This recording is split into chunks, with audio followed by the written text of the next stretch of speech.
Wow. What a treat. Thank you. We get the step out here. There, I can see you all. Our opening words are adapted from Israel Zangwill. Come into the circle of love and justice. Come into the community of mercy, holiness, and health. Come, and you shall know peace and joy. And now, please rise as you are able and join in singing hymn number 153, Oh, I Woke Up This Morning.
Amen.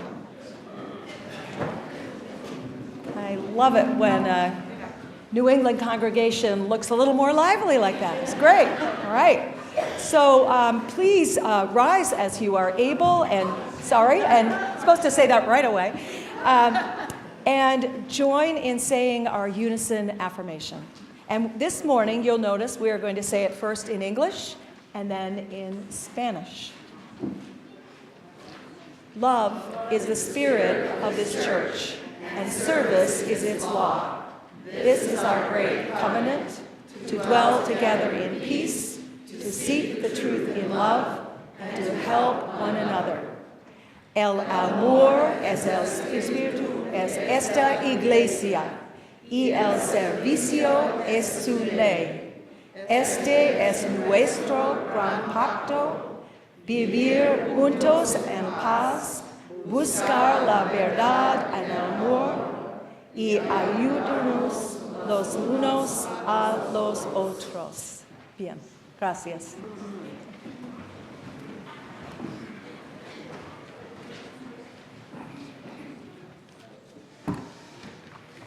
Good morning. Good morning. It's sunny out. Welcome to First Parish in Bedford, where we are gathered in love and service for justice and peace. Come into our house of hope and love, of peace and justice, of wholeness and healing. We welcome the certain and the seeking, the longtime members and the newcomers, the joyful and the fearful, all of whom are beloved and all of whom belong. Life is richer, deeper, and more gratifying if we live it together. Hello. Whoever you are, wherever you were born, whomever you love, whatever body you live in, welcome. My name is Catherine Gavan Prague, and I am the president of the First Parish Board.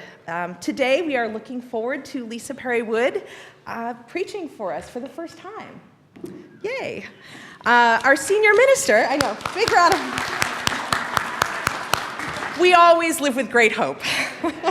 Our senior minister, John Gibbons, has spent the last week at our partner village in Avoslava, where he says the weather is spring-like and lovely. Lucky man. Yesterday, amazingly enough, he joined over 1,000 Unitarians in the city of Torda, where, in a delicate early season snowfall, they celebrated the first edict of religious toleration, which was issued by the Unitarian king John Sigismund in 1568. This morning, he was in church in Kolosh, and he wanted to let you know that the juicy details will follow next Sunday. Following this service, please join us for fellowship and coffee in the common room. There is a welcoming table as you head into the common room on the left, and if you are a newcomer or a slightly newcomer and you'd like to find out more about the church or tell us about yourself, please stop by. There's also blue cards in the pews that you can fill out if you want to keep up to date with what's going on in First Parish, and we will contact you. After the service up in the Bacon Room at 11:30, there will be a discussion about this morning's sermon, and you are welcome to join. And in the back of your order of service, there are additional announcements that I invite you to look at. In an amazing, almost unheard of precedence, there are no other announcements. So now, welcome, all of you, and welcome to Lisa and Lisa, who are going to do our Time for All Ages.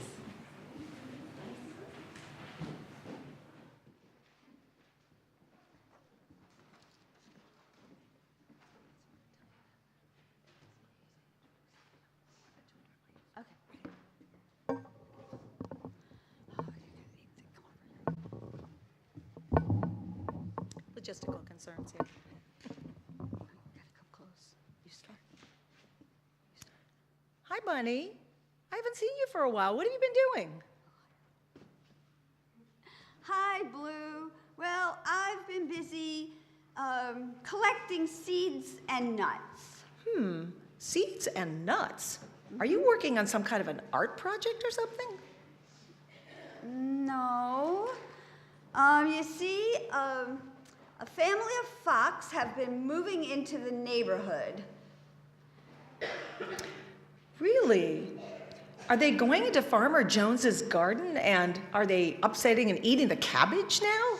That's gonna be tough. There might not be enough cabbage for you.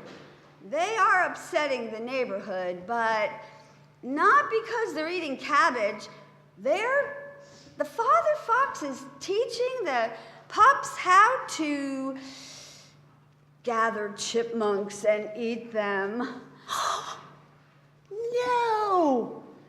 No, that's terrible. My gosh, that's going to be really tough on the chipmunks, right? It's really tough on the chipmunks. And sometimes the parent chipmunks, they disappear. And the baby chipmunks, they don't know where their parents went. That's really hard. But what does that have to do with the seeds and the nuts that you're collecting?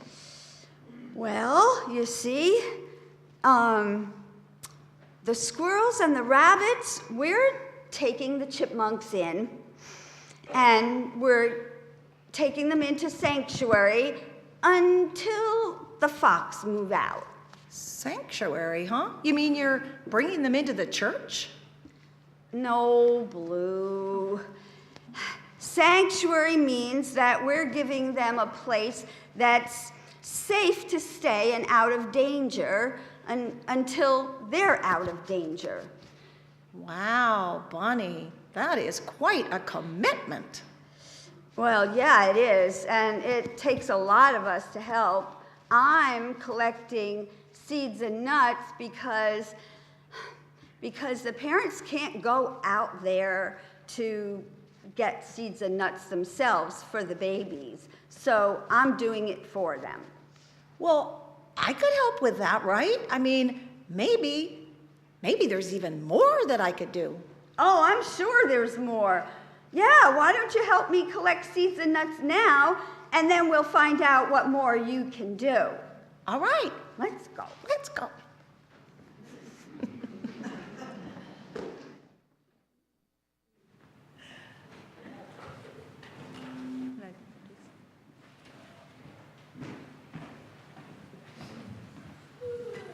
So being the end of time for all ages, is this when the teachers and students go to the class? But you're going to introduce. Oh, so we're going to introduce it first. Okay, so let me ask a quick question here. How many here have had exposure to speaking Spanish like we did in the unison affirmation, right? How many people here speak Spanish? Okay. How many people have ever sung Spanish? Okay. All the choir. Okay, choir, raise your hands. You got it? Because I ran it with them this morning. So in the same tradition as the unison affirmation, where we did it in English, then we did it in Spanish, when we sing Spirit of Life as the kids and teachers leave, you'll notice that you get to comfortably sing it in English. This is in your bulletin. If you have your hymn book open, you'll need to have your bulletin as well. But we're going to sing it in English. Then you turn the page, and there it is in Spanish. And I'll give you the same advice I give to the choir, those of you who do not speak Spanish, is hum, sing la la la, do whatever it takes, just sing along. It doesn't make any difference because the rest of us will carry the burden for you. So anyway, Spirit of Life, page 123, or more so in the bulletin. Please stand.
Beautiful.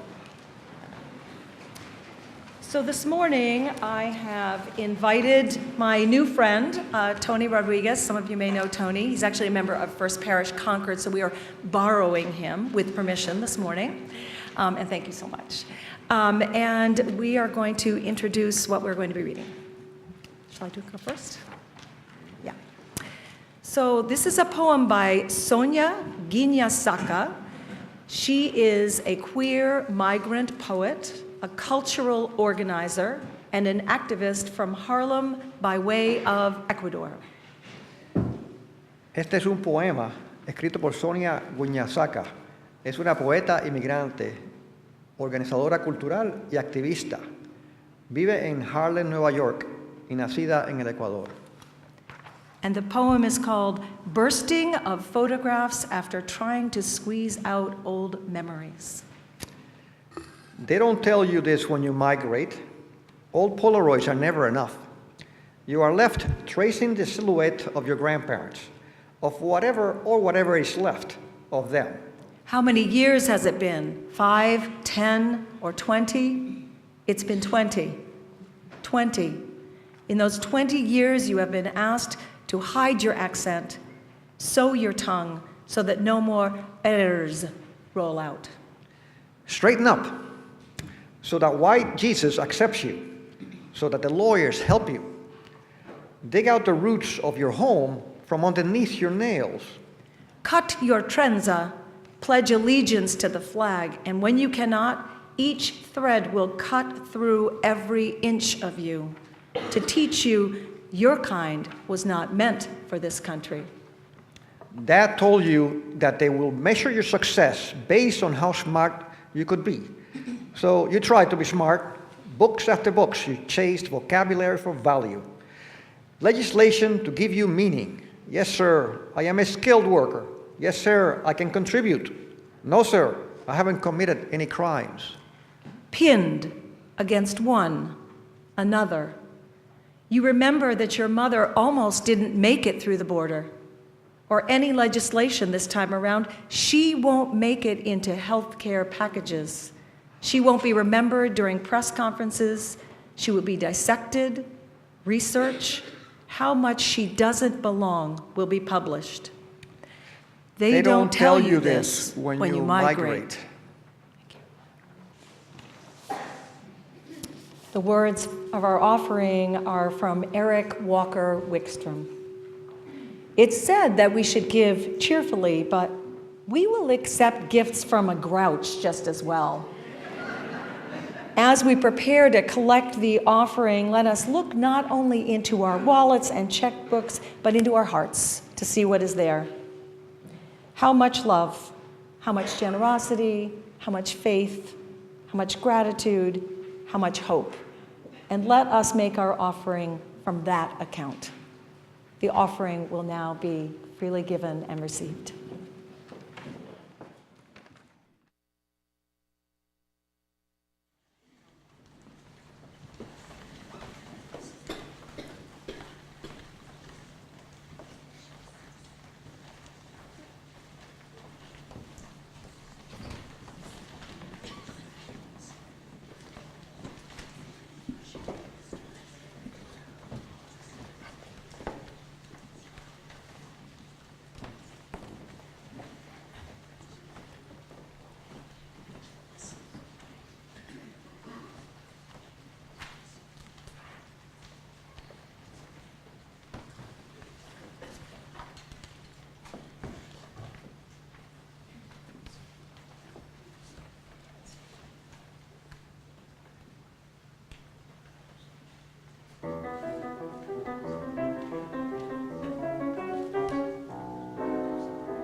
So I'm told I'm tall enough.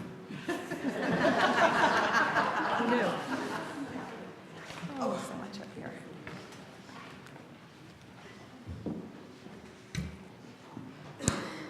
It can't have escaped anyone's notice that this weekend we're celebrating the birthday of the Reverend Dr. Martin Luther King Jr., Baptist minister, activist, a key leader of the U.S. Civil Rights Movement. And for this occasion, my first Sunday preaching in Bedford, I was enjoying earlier this week or last week my research of the history of the Black National Anthem, planning to talk about the origins of slavery and Jim Crow laws and the criminal injustice system. All important topics, all relevant to Dr. King's legacy. But then, a little over a week ago, the woman we're calling Maria was brought overnight to the sanctuary space we have set up in this church. You know that old Yiddish saying, man plans and God laughs? Well, I've been saying woman plans and God laughs even harder. That was the kind of week I had, and we've all had weeks like that. And okay, my plans were disrupted with sanctuary-related meetings and consultations, and oh yes, figuring out how to keep this ship on a steady course while John is in Transylvania for 10 days. But I also had the great joy of spending time with our lovely guest Maria, and that has been an unexpected pleasure I wouldn't trade for any amount of planning time. And actually, these things are not unrelated. Dr. King's birthday, the Black National Anthem, and the sanctuary movement. In fact, they are quite deeply intertwined. The words to Lift Every Voice and Sing, known as the Black National Anthem, were written by James Weldon Johnson, a school principal in Jacksonville, Florida, to be performed by 500 elementary school children in celebration of President Lincoln's birthday on February 12, 1900. The poem was then set to music by Johnson's brother. According to Johnson himself, those school children just kept on singing it, they and their teachers, and brought it to other schools as they grew older, and before long it became one of the most beloved songs of the Civil Rights Movement, one of Dr. King's favorites. I was originally moved to talk about this hymn by something one of my ministerial colleagues, the brilliant Aisha Ansano, I hope you're going to get to meet her one of these days, something she wrote. Aisha talked about how this very powerful song is sung at this time of year in schools and churches and at various Martin Luther King celebrations, but often without any context and without intentionality. Aisha asks, when you sing, Lift Every Voice and Sing, do you pay close attention to the words? It's easy to open the hymnal and sing along without not necessarily processing what we're saying, what the words we're saying really mean. Just consider the words of the second verse, which we'll be singing in a couple of minutes. Stony the road we trod, bitter the chastening rod, felt in the days when hope unborn had died. Yet with a steady beat, have not our weary feet come to the place for which our fathers sighed. We have come over a way that with tears has been watered. We have come treading our path through the blood of the slaughtered. This song, Aisha says, deserves to be sung with attention. It starkly names the horrors and violence of racism in this country, and it should make us uncomfortable. Uncomfortable with the history it calls upon. Uncomfortable with the fact that the struggle for racial justice continues and has not come quite so far as it should have by now. How can anyone sing the words, treading our path through the blood of the slaughtered, without a deep, deep discomfort? Not only with the pain and horror of a now distant history, but also with what is still happening now. So, we might ask, what is still happening now? Well, there's the legacy of slavery and Jim Crow laws, which means continuing economic, employment, housing, incarceration, voting, and a host of other injustices that people of color, especially African Americans, endure. And then there's the ever-tightening noose of unjust and racist immigration laws that steadily closes around those with the least ability to fight for their own rights in this country, those without U.S. citizenship or visa, who we refer to as undocumented. Our Central American neighbors in Honduras, Guatemala, and El Salvador, people who came here to escape crushing poverty, inhuman living conditions, civil war, and political oppression, forcing them to flee for safety and their lives. People seeking asylum, protection, in the land where the lady with the uplifted torch displays the words of Emma Lazarus, "Give me your tired, your poor, your huddled masses yearning to be free." Over the past 30 years, the noose of immigration law has increasingly tightened, with brief respite here and there, like the Obama administration's efforts with DACA and those we call the Dreamers. Now even that program, widely seen as just on both sides of the political aisle, is at risk. And those who were not born here or carried here as children are in even more danger than before. Out of this very real fear of deportation, and from the deep caring of congregations like this one, congregations of many faiths all over the country, the recent sanctuary movement was reborn. Sanctuary is one of the oldest traditions of people of faith. The ancient Hebrews allowed temples, even whole cities, to declare themselves places of refuge for those accused of crimes they hadn't committed until the matter could be resolved. Christian churches of the late Roman Empire often offered refuge to fugitives, and in medieval times, churches in England were recognized as sanctuaries for accused wrongdoers. In this country, it was the Underground Railroad that helped escaping slaves flee the South and find safety in a network of congregations. Sanctuary has always been about providing safe spaces to victims of unjust laws. The modern sanctuary movement began in this country in the 1980s as refugees fled death squads in Central America, only to find that the U.S., often complicit in those activities, turned around and deported them. I can't help but mention a movie that we saw last night called American Made, starring Tom Cruise, of all people. But it's a true story of a combination CIA agent and smuggler talking about what happened in Central America. These Central American countries, by the way, that are the same that our current commander-in-chief recently called, well, I'm not going to say that word. And if you haven't heard it, then you can ask me after the service and I'll whisper it to you. It was a bad word. At that time, over 500 congregations participated in moving refugees through a network of safe houses and congregations. Many clergy, this is in the 80s again, were indicted and eventually acquitted for their involvement, as the sanctuary movement reminded the U.S. government of its own asylum and refugee laws, which they were not following.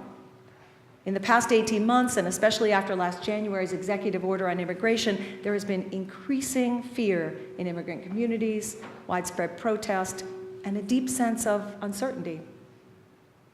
As of this last December, over 800 congregations across the country have elected to join this movement, and it's still growing, taking a stand as they perceive against policies they perceive as both unjust and inhumane. In this time of partisanship and deep divisions, there is a hearteningly wide swath of beliefs and traditions that are represented. Catholics, Quakers, Unitarian Universalists, Mormons, Jews, Episcopalians, Lutherans, Methodists, and others have all joined in this faith-based response. As stated in the training manual for sanctuary volunteers, as faith allies, we are called to be in solidarity, to stop these raids, stop these deportations, and support impacted communities. In the face of the extremist anti-immigrant agenda, we must respond with a prophetic and bold voice. And that is how, roughly 2 weeks ago, when the Bedford Sanctuary team, trained and at the ready, learned about the need for a sanctuary space, they put their faith into action and move forward boldly and rapidly. So here we are, just over 1 week in, deep into all the logistical and organizing details, mini crises, unexpected events, big and messy, overwhelming and confusing at times, full of missteps and a huge learning curve, and yet we wouldn't have it any other way. Because as crazy as this project might seem, as Clarissa Pinkola Estes says, we were made for these times. We were made for these times. And in the midst of it all is an opportunity to go deeper, to live our principles out even more fully. We might echo a popular phrase asking, what would Martin do? Well, I believe this is exactly what Dr. King would expect of us, and this is what we should expect of ourselves. As I was working on my sermon this week, I learned that in the Catholic world, this past week was National Migration Week. Like many U.S.ers, I'm an admirer of Pope Francis, so much so that when at my oral exam with the UUA Ministerial Credentialing Committee last fall, I was asked to speak on the views of at least one liberation theologian. My mind went blank, and then what popped out of my mouth was, our Pope. I mean the Pope. Pope Francis's liberation theology, the preferential option for the poor, has fueled a consistent message of deliverance and hope for immigrants worldwide. In his 2016 Migration Week statement, he spoke of creating a culture of encounter, reaching out to people of today who are far too, he says, accustomed to a culture of indifference and who need to work and ask for the grace to build a culture of encounter, a fruitful encounter that returns to each person their dignity, the dignity of living. Pope Francis talks about not just looking, but really seeing, slowing down and making time to visit and share moments of our lives, especially with those who are marginalized for any reason. Encounters like these will be one of many gifts of the sanctuary experience for us. Here, we have an opportunity to spend time with someone whose cultural experience is different from ours, but who also has hopes and gifts, dreams and aspirations, as well as great courage. And in this case, who happens to be a woman of tremendous heart and spirit, and so the encounter is already guaranteed to be very sweet. In my meetings with Maria this week, I found it very easy for us to connect, as she and I agreed, heart to heart, corazón a corazón, as mothers and sisters, singers and faith leaders, and lovers of cooking and Spanish food. I've always been a people person. It's easy for me. I think it's generational. My mom was like that too. I'm the kind of person who makes friends in the line at TJ Maxx, and my kids later complain, Mom always talks to everyone. It's true. We talked about Maria's sons and about how they all miss each other so much. She's been especially worried about her two youngest who are still in high school. I began to form the idea of going to meet the boys in their home, a pastoral visit, just to see how they were doing and what we could offer them. Arriving yesterday, I was immediately impressed by the two shy and well-mannered and handsome young men who bravely opened their door to me. They had no indication that I would offer to bring them to Bedford to visit their mom, which I had only arranged minutes before I left.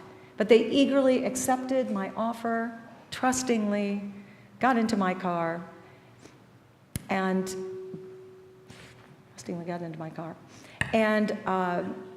they decided that they would want to surprise her when I suggested that we call her first.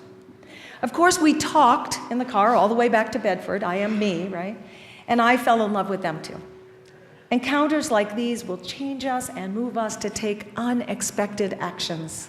They will also affect us for days and weeks afterward, maybe even changing our lives forever. That's why they're worth doing. So at this point, I would like to ask anyone who's here today who has volunteered in any way in support of our sanctuary so far to rise as you are able and be appreciated. Please rise.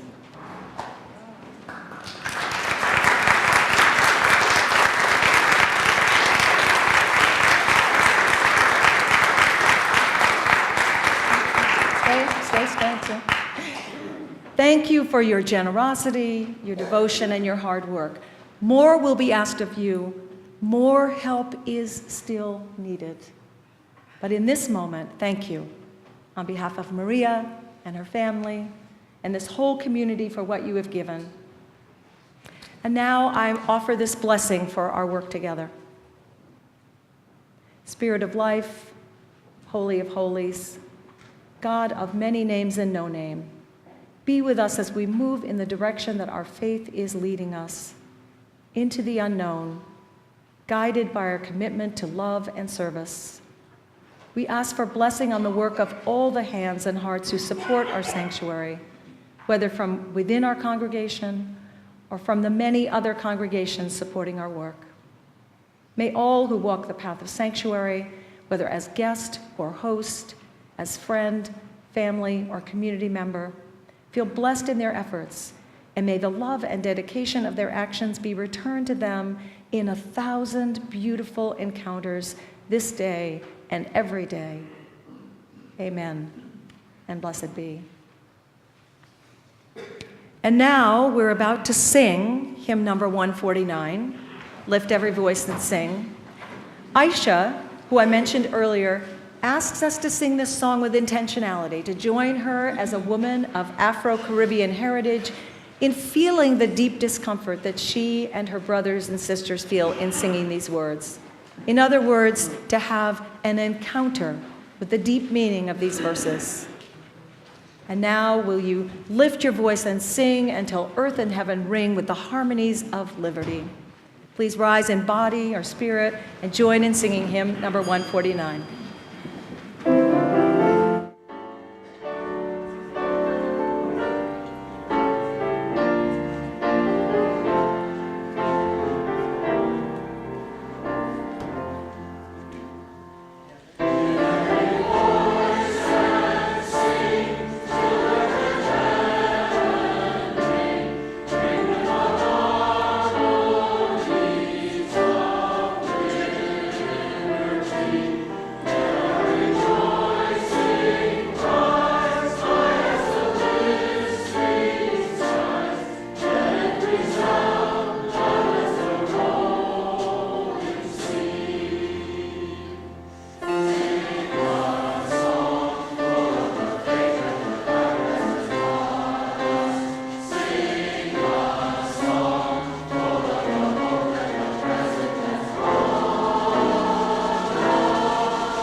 And before I say these closing words, I just want to thank our musicians today for a splendid, splendid performance. Thank you so much.